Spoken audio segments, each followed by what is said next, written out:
Cuando el profesor Eduardo Carro y yo nos planteamos esta sesión, queríamos ofrecer una visión a partir de dos largometrajes muy interesantes, especialmente porque era un contraste de ambos y sobre todo porque me servía muy bien para ver cómo se desarrolla el siglo, los finales de los años 70 y los años 80 del siglo XII, encarnado en dos grandes figuras. Por un lado, la figura de Thomas Becket, y por otro lado también de unos grandes protagonistas, que es Enrique II Plantagenet. Para ello recurríamos a dos largometrajes muy importantes, como son Becket, del director Peter Glenville, del año 1964, basada en una obra de teatro de Jean Guinou titulada Becket o el honor de Dios, del año 1958. Y también queríamos analizar, enfrentarnos, reflexionar un poco, dialogar sobre la obra El León en Invierno, dirigida por Anthony Hervey, a partir del guión de James Goodman, que había precisamente realizado también una versión teatral en el año 1966. El León en Invierno se estrenó en el año 1968. En este caso, tanto en el primero como en el segundo, resulta que el protagonista, el actor que representa a Enrique II Plantagenet, va a ser Peter O'Toole, un magnífico Peter O'Toole, especialmente en el caso de León en Invierno, y también en una brillantísima Katharine Hepburn en el papel de una Aquitania soberbia, en el que es a ver el trasfondo del momento en que Enrique II Plantagenet quiere ceder su corona, y allí todo nos muestra la intriga de todos los hermanos Plantagenet para ver quién se va a quedar con la corona. Y de trasfondo también aparece el personaje de Felipe Augusto de Francia, con unas características y unas connotaciones realmente en la insinuación de Goodman, que no debió gustar mucho al público del momento, sobre todo al público francés. Y en el caso de Thomas Becket, ya hemos mencionado que el personaje de Enrique II Plantagenet viene representado por Peter O'Toole, pero el personaje principal, que es Thomas Becket,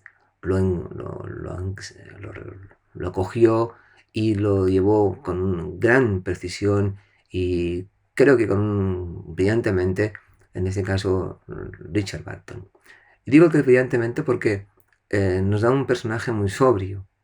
Richard Barton no es que sea un actor excesivamente excesivo en el cine histórico, pero es curioso porque lo convierte con una gran solemnidad, especialmente a partir del momento en que cambia el rumbo de la vida de Thomas Becket cuando se convierte en el arzobispo de Canterbury, por tanto en primado de Inglaterra. Vamos a hablar un poco precisamente de esta versión primero, porque creo que es muy interesante. Becket, cuando uno se enfrenta a ambas obras, debe partir del principio de que estamos ante una ficción.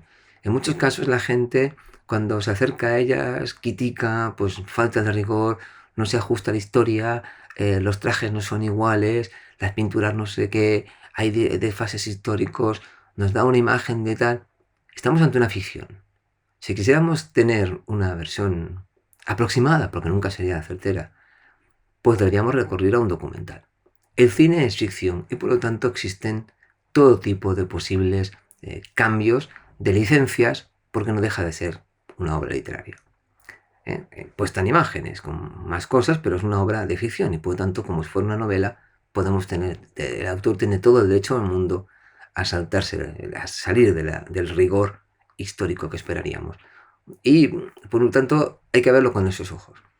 En realidad es muy interesante la obra porque sí que sigue algunos elementos de la vida de Thomas Becket, pero otros los convierte absolutamente distantes. Por ejemplo, lo que es muy curiosísimo en este caso es que hace a Thomas Becket como un personaje de origen inglés, lo da más sajón, cuando en realidad pertenece a una familia normanda, una familia nobiliaria de la baja nobleza y emparentada también con negocios y de origen normando, es decir, como correspondería a la élite gobernante en ese momento en Inglaterra. Y además nos cuenta en la versión tiene una amistad estrechísima, se convierte, digamos, en el compañón de Enrique II Plantagenet, y el que lo educa, el que lo civiliza, es aquel que le enseña.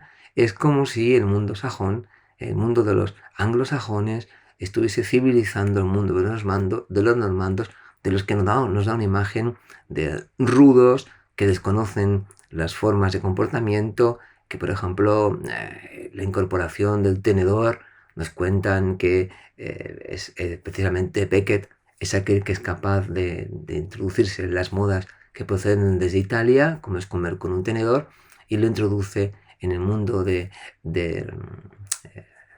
Enrique II Plantagenet y sus cortesanos como una gran novedad. O es él el que lo educa en la necesidad de bañarse a diario con agua fría porque estimula precisamente la salud y es una cuestión de higiene. Es una imagen, por tanto, del normando como un ser duro, como él mismo dice: yo soy un patán y sin ti no sé qué sería. Tú eres el que me has educado, me has modelado. De hecho, ese compagnonage entre los dos, ¿no? Esa compañía que se está tanto, en algunos momentos se sitúa como en un ambiente de un amor inmenso que siente Enrique II Plantagenet hacia su amigo Becket. No un amor desde un punto de vista de enamoramiento hacia una pareja, porque no es así, sino que es un amor absoluto al compañero, de dependencia hacia él. Sin él no es capaz de existir, y cuando le falte notará esa ausencia y además se convertirá en su terrible enemigo. Bien, pues como decía, esa imagen nos da como un compañero de aventuras, un Becket que se dedica a mantener, a guardar, a salvar en el último momento siempre a Enrique II Plantagenet, que le acompaña en la caza, que sin embargo no está de acuerdo con el comportamiento rudo de ese personaje, sobre todo hacia las mujeres. Nos muestran en la obra un personaje, un Enrique II Plantagenet, muy superficial, que por ejemplo trata de una forma muy grotesca a la reina de Aquitania, a Leonor, la duquesa de Aquitania, cuando realmente no es así. La duquesa de Aquitania tenía una personalidad muy potente. Es verdad que confabuló contra él, pero esa imagen de confabulación nos la da en los niños muy pequeños, que no casa bien con el tiempo, son niños muy pequeños.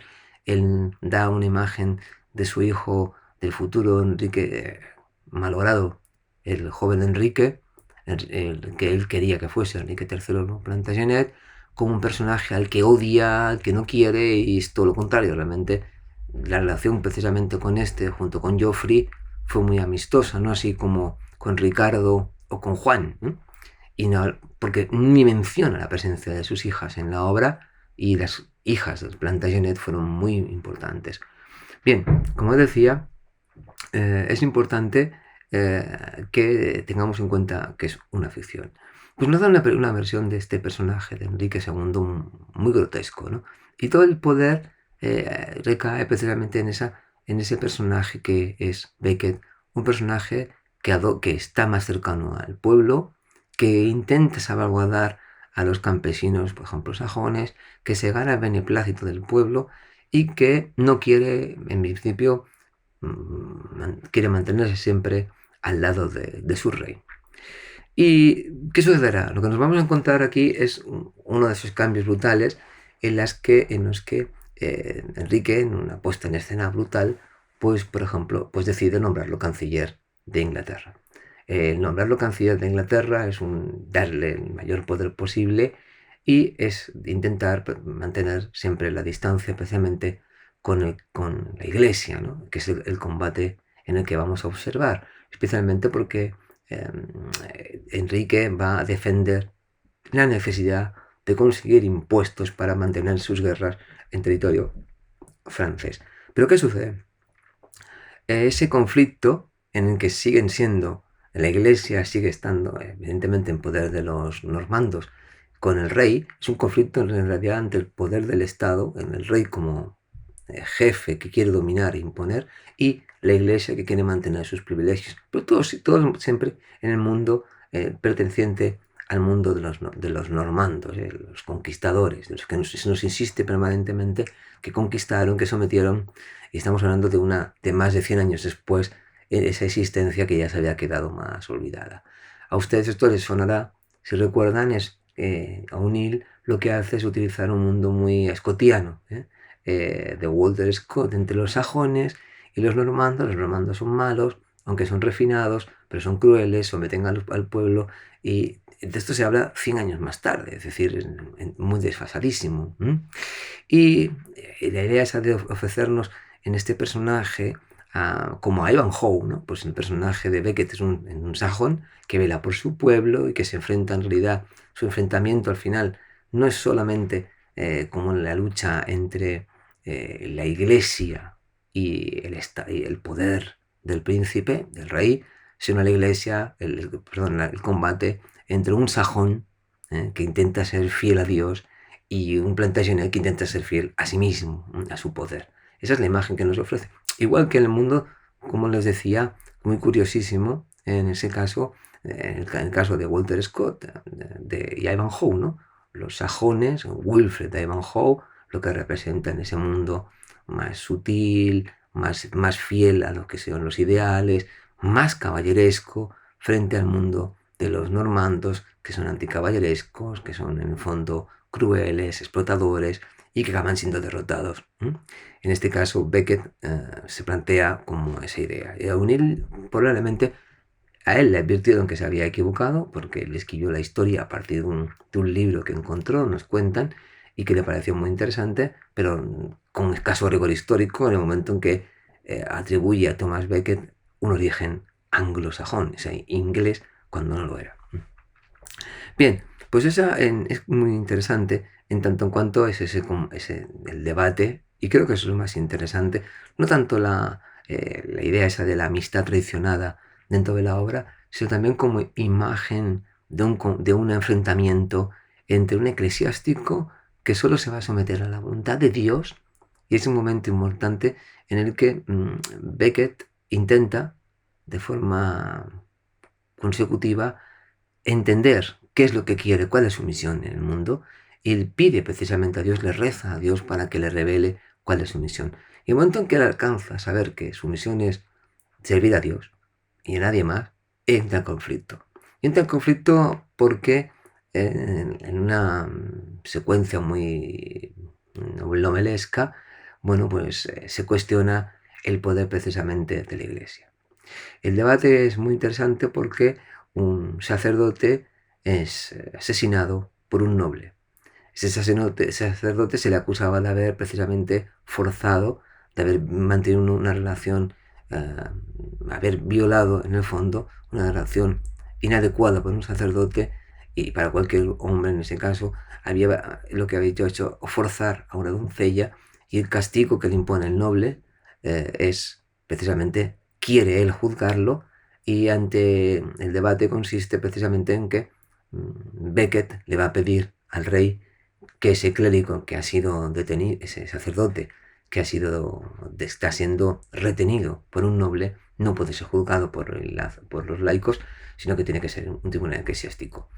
Enrique II intenta mantener la espera, porque sería ceder el poder, precisamente su autoridad, y cuestionar el poder de sus nobles, y sin embargo todo se precipita cuando precisamente Sir Gilbert, que es el noble normando, pues manda a ejecutar al sacerdote cuando éste huye. Eso provoca un escándalo terrible, y Becket pide que Sir Gilbert sea juzgado y sea castigado. Evidentemente no va a ser así, y eso va a provocar el enfrentamiento entre Thomas Becket y el rey Enrique Plantagenet. Becket llevará a cabo algo que es tremendamente terrible en el momento, porque anatemiza y además excomulga a ese personaje, es decir, lo deja fuera de la comunidad cristiana, lo deja fuera del mundo, lo condena precisamente al castigo más severo, que es la condena al infierno. En caso de que muera, va directamente al infierno, no puede ir al cielo, ¿no? Que es lo más terrible que te puede suceder. Y lo lleva a cabo con tan premura que en el momento en que se va se sabe que va a suceder, lo que nos va a hacer el personaje, Enrique II, va a plantear junto con otros eclesiásticos, especialmente con los que él considera los enemigos de Thomas Becket, va a plantearles la necesidad de buscar un mecanismo para juzgar a Becket. Se le va a juzgar por malversación de fondos cuando era canciller, y de esa forma el que pierda el título de arzobispo de Canterbury, al que había accedido gracias a la intervención y a la presión del mismo Enrique II, quien creía que de esa forma podría controlar el poder eclesiástico y el poder laico, secular. Y sin embargo, lo que hace Becket de forma brillante es fugarse muy novelescamente, pedir ayuda al rey de Francia, pedir ayuda al Papa, y al final, bueno, regresará a Inglaterra sin perdonar, evidentemente, sin levantar la excomunión, y lo que sucederá es que acabará siendo asesinado por las tensiones entre ambos. Será asesinado por nobles fieles al rey Enrique, y lo asesinarán en la catedral de Canterbury. Porque eso será un caso extremo del conflicto entre ambos, y después nos mostrará precisamente a un Enrique lamentándose, sufriendo un castigo de flagelación ante la tumba del santo, como contrición por el pecado que ha tenido, y a partir de ese momento ya se olvidará de todo lo demás. Bien, eso nos da una imagen, por tanto, de un Enrique II Plantagenet bastante gris, muy infantil, que necesita la presencia de ese arzobispo que es el que le guía, muy diferente, como digo, al rey que aparece en el León de Invierno, un título muy bonito, porque el león es precisamente el emblema, el león o el leopardo de los Plantagenet, ya en el momento último de sus días, al final, en el invierno precisamente de su vida, y en el invierno, en el momento en que nos cuentan la historia, es muy curioso porque nos va a relatar precisamente el intríngulis de cómo se puede llegar a conseguir la corona del Reino de Inglaterra.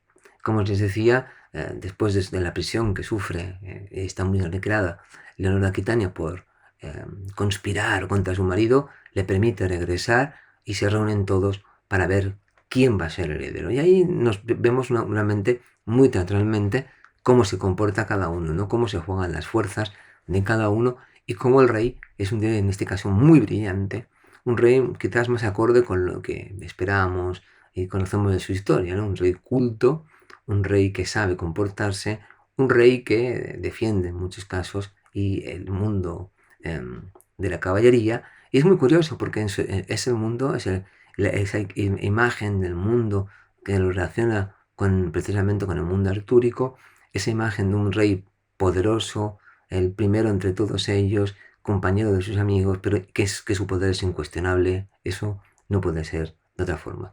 Y esa imagen es muy interesante de observarla en la obra del León en Invierno. Como les decía, una obra muy diferente al personaje de Becket.